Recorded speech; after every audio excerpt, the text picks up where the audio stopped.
What's up, guys? Welcome back. So a couple of days ago, you saw me upload a video where I unboxed my brand new Star Wars Limited Edition PlayStation 4, which of course also came with a copy of Star Wars Battlefront.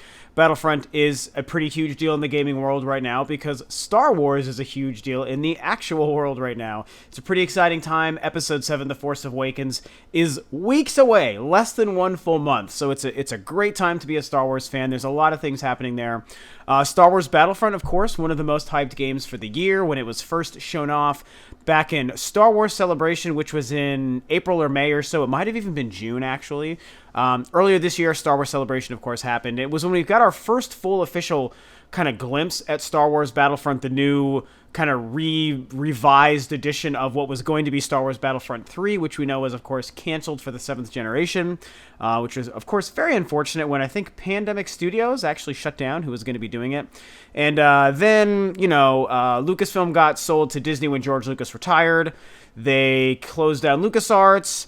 They sold the licensing right for Star Wars games for 10 years to Electronic Arts. Electronic Arts, of course, owns DICE, who's known for Battlefield. And through that whole crazy concoction of events, it turns out that EA's DICE took over for the canceled Star Wars Battlefront 3 and turned it into this new, I don't know if we want to call it rebooted or revamped kind of just Star Wars Battlefront. That's all they're calling it. There's a lot going on with this game to talk about, especially from my point of view as a Star Wars superfan. Someone who actually wanted Battlefront 3 to be the game that was releasing, not necessarily this revamped idea of just a Star Wars Battlefront, where they're trying to make it canon in the film universe, which is something I'm not a huge fan of. But that being said, the game has now finally come out. I was initially worried about the first stuff that they showed and talking about DLC, and then I have, as you guys saw, I actually became very excited for the game once we actually understood what was happening, especially with E3 and what they showed there. So now the game's been out for a couple of days. I've, of course, had it now since I got my Star Wars PS4 that came with the game. And so I want to just kind of discuss my overall feelings and thoughts on the game. It's been a couple of days. I've probably put in, 7 or 8 hours or so. And I got to tell you guys, the game kicks ass. It's freaking awesome. It's like one of probably the best Star Wars games I've played. It feels perfect for this current generation of consoles, and it feels very relevant to what gaming is today and how gaming really works, which is kind of why I think one of the reasons they decided to change it from what Battlefront 3 would have been, which is a very specific kind of Star Wars game, to this new Battlefront, which feels like a combination of what the older Battlefront games were. It's a celebration of Star Wars, and then it also feels like it's doing a lot of things that are modern to today's gaming. So I think that it's pretty cool that it's doing all those things. The game's not perfect. There's a couple of things that I think should be kind of different, or maybe I wish were changed a little bit. But that isn't so much the fault of like EA or DICE as it is just, I think, the kind of game that they decided to make. So what is good about the game? Let me just talk about that. The best thing that this game does right is it does exactly what they've been touting it to do and what they said that they've been trying to do, which is it feels like Star Wars. It looks like Star Wars. It sounds like Star Wars. The essence of Star Wars just feels like it's filling the room up when you're looking at this game and listening to it and playing it. And more than anything, a celebration of the original trilogy tone and feel, and I'll remind for anyone who stumbles upon this and doesn't already know this about me, I love and support all the films. I love the prequels just as much as I do the originals, but it's really neat to see a game that is focused so heavily on the feel of the originals, and it should be because they're trying to make this game canon, which again is something I don't really agree with as a Battlefront game, but when you look at where they're fitting this, it's kind of taking place around the time, I think this Battlefront is between A New Hope and Empire, I believe. But it's taking place basically during the original trilogy. And with the new films coming out being a sequel trilogy to the original trilogy, because we're going from Episode 6 into Episode 7, it makes sense that, given that that's what they try to do with this game, that they would really work to make it feel and sound like an original trilogy sort of essence. And it's freaking awesome. Like, it absolutely is just like the kind of Star Wars experience you would want. It really feels like those old movies. But it's great because it makes those old movies still feel like it's futuristic, It's one of the things about the original trilogy films is, yes, we know it takes place a long time ago and it is in the past, but it's still a futuristic feel. However, because of when those movies took place, it doesn't really capture the feeling of being the future as much as the prequels did, because the prequels being made so much later had the advantage of technology. So this, because it's created around the essence of the original trilogy, but it's created today, all the technology and the look and the feel of the spaceships and the battles and the uniforms and the weapons, it feels futuristic, like it was supposed to feel back in '77 when A New Hope came out. And they just succeeded admirably. I mean, you can tell that people who really know how to make good games and people who really love Star Wars made this game, and that is just fantastic. I will say that the music is probably one of the strongest things about it. Not just the music, I should say, the entire soundscape. From the music, which could be very easily done, you're just copying the scores from the films, to the sounds, like the vehicle and the ship sounds and the explosions and the weapon sounds and the lightsaber sounds and the voices and all these things. It really just has this aura of feeling like Star Wars, and that is really, really fantastic. Now, as far as the way the game works, there's been a lot of controversy because it's primarily an online-focused game, and I will agree with that. As I've been getting into the modes now post-beta, it's interesting because you get like all the multiplayer online stuff where you're just getting into matches with people, and you're on one side or the other, and you're just fighting in just big wars. They're just big team deathmatch wars. There are a lot of modes to pick from, I will say. You can do like this droid protection thing. You can, a lot of standard things, like something that's like an kind of like capture the flag, and something where you're going from base to base and you're trying to capture it and defend the things that you have so that the other guys don't overtake it. It's all very standard, but it's nice to have so much still to pick from. I thought it was just going to be the big battles from the original Battlefront games, and it's cool that there's so much to do.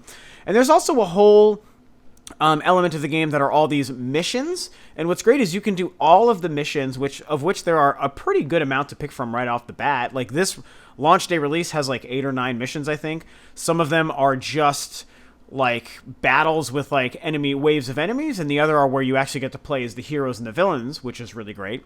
And you can do that stuff either offline by yourself, or you can do it local co-op with someone in the room with you, or you can get online and do that also. So it's really cool that even though people were upset about the lack of an offline story campaign, which I do agree with, I wish that was here, what they give us is still pretty cool. I mean, I'm not going to pretend like I don't like it and think it's cool that they tried to give us some offline stuff, and the offline stuff is good. There's a lot of different modes to pick from in the offline stuff. So there's plenty of stuff to do and play in this game, even if you weren't online playing with waves of enemies and on a team deathmatch kind of thing. Like, you don't have to do that to enjoy this game, and that's pretty neat. It's also nice being able to just straight up pick the hero or villain you want to play on a map and do that. That is a really cool thing, because it is one of the things that makes Battlefront so strong.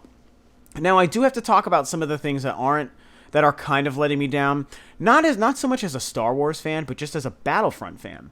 And it's some of the things that they have worked to change in this game from the original Battlefront games into this newer Battlefront as they again rebooted it.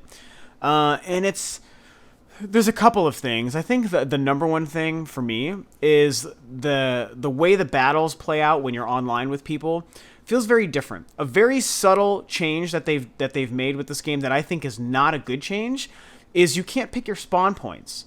Typically in the previous games, the Battlefront games that this game should have been borrowing the template from, you pick what class you're going to do before a match starts, and then you have these different, spawn points that you can pick based on how you have progressed and your team has progressed through that battle so far. And every time you die, you get to kind of pick which spawn point you're going to go at, which a lot of other games, even Halo 5 very recently, does the same thing. And to my knowledge, I haven't found any way to be able to do that in this game. And again, that's kind of a subtle change, and I could see where for a lot of people maybe that's not a big deal. But for myself, it kind of bothers me. It prevents the scope of the map, and the match, I should say, like the fight, the battle that's happening, feel very small. I can't really tell how big these maps are either. Something that is blowing my mind. You cannot just pull up and look at any time. You cannot see the map. You can't pause and look at it. You can't look at it before you get into the map. You can't die and then before you respawn, see the whole map and see where you can kind of go within it. You just can't do that. It's boggling my mind, and it's why... I'm such a huge Nintendo fan. Obviously, I love the Wii U. If this game was on the Wii U, for example, that there would be a real-time map available on the gamepad. And maybe I'm just spoiled by always having a real-time map because I play the Wii U so often. But even it just blows my mind that they didn't even account for that in the menus of this game. It's really strange to just not be able to see the whole freaking map, and sometimes you need to get an idea of how the battle is playing out, and it would be nice to be able to do that. That's part of the strategy of Battlefront, or at least those previous games. And while it certainly doesn't ruin this experience, it's just a very weird omission. I don't understand why they didn't include a way to just look at the map. It seems very obvious, and that's why it's so frustrating to not really have it in this game. So, curious choice by DICE to not have any sort of way to just look at a complete map and see maybe where your people are. Where are your teammates, and how is your battle progressing as you're taking different points of the map? And what about the enemy? How are they looking? Like, why can't you even just pause for a split second to look at it before you go back into the action? That's a very, very weird thing to me. They do also have, if I think about the heroes and villains thing, that was another thing that kind of makes me think on the negative side. And this has to do with the fact that even though I love that this game is so focused specifically on the original trilogy, why I'm sad, they tried to make it canon so that they can't just make it an infusion of all things Star Wars. Like, we could bring in prequel stuff and original trilogy stuff. And I think that with the original two games, that's how they were put together. They weren't trying to fit into a story. I mean, Battlefront to me is just one of these kooky things where you're in the Star Wars universe and anything goes. So you can have Darth Maul in one map and Count Dooku in one map, and then you can play as, Darth Vader and an older Yoda, or Darth Sidious in the other, or Boba Fett, Why not take all these different things where you're on Tatooine on one map, and then you're on Mustafar and Naboo in the other, and you can mix and match. It doesn't matter what hero or villain you're playing at any time, or what map you're playing. It's just all the Star Wars shit all mishmashed together, and just have fun with it, go crazy. And I just think that would be a really, really cool thing. I don't really know why I shouldn't say I don't know why. I know why they chose not to do it, because they wanted to make it canon. They want to try to hype up the new films and the new trilogy, which is a smart thing. And like I said before, with the DLC coming, I feel like we're going to learn that they have prequel stuff coming in DLC content. And that will be cool. I will be very excited for that. Because with the prequels, if anything, I know a lot of people don't really enjoy them very much, but you gotta at least admit this one thing: there's a lot more lore to pull from when it comes to the prequels. I've said this on a video before. There's more characters, there's more locations, there's more weapons and enemies and crafts and all these different things that you can add if you include that prequel era stuff. So I hope that happens at some point down the road. But it is still nice that they still have the heroes and villains included in this game. And you can, like I said, offline, you can play modes where you're picking what hero or villain you're going to play based on which faction you're choosing. And online, you still have the ability to earn a token you can pick up in a match.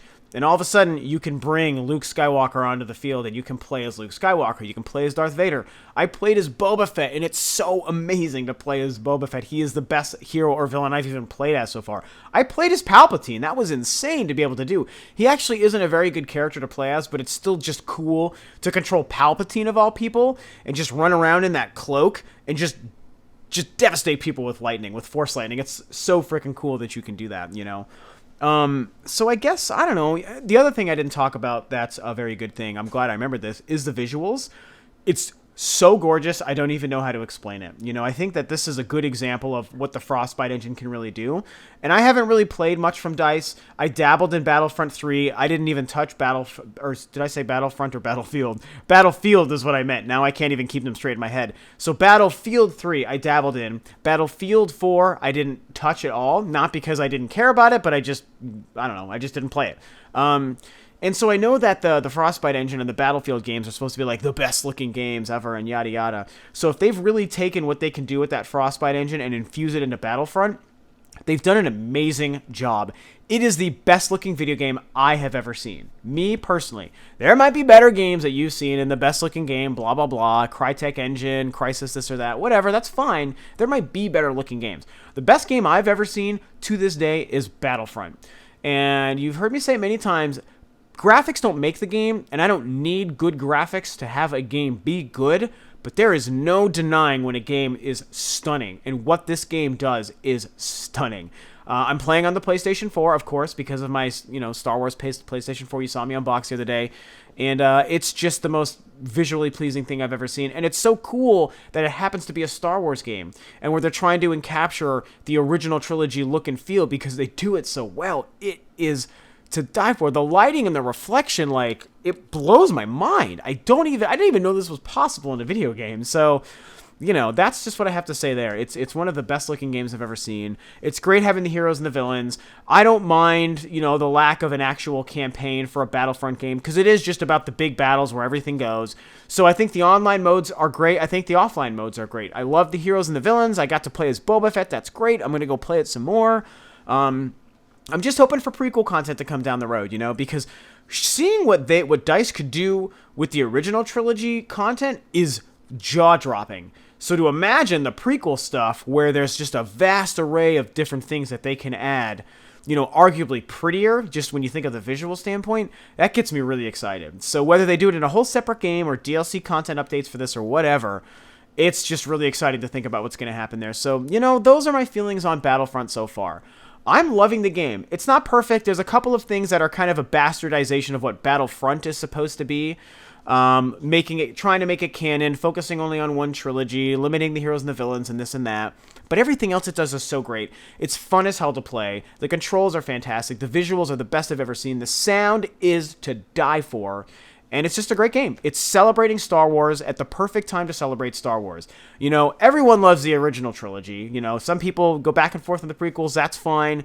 But the original trilogy, we all love it. And it's great to see a game that is celebrating it so succinctly and so perfectly. I think it's got enough content to justify the you know, $60 purchase without any of the DLC stuff. There's a lot to do here. How the DLC plays out, I don't know. I'll talk about that when it comes. I'm not a big fan of that. You know, I'm not buying that $50 season pass. Hell no, EA, you don't get that out of me. Luckily, you made a good game that is still worth the price, you know, day one, I think. So, you know, those are my thoughts on Star Wars Battlefront so far, the couple days that I've been playing it. So anyone out there who's been playing it, share your thoughts. What do you think about Star Wars? What do you think about Episode 7? What do you think about Battlefront? Have you been playing it? Are you so mad at EA that you'll never play it and you just want to spit in their face, which I know a lot of people want to do? Or are you just happy that a great Star Wars game came out like I am, and you just want to give it a shot? Because I'm telling you guys, it's freaking awesome. It's Star Wars. So, you know, those are my kind of quick thoughts on it so far. Again, share what you guys think. Thank you so much for tuning in, and I'll catch you guys next time on another video.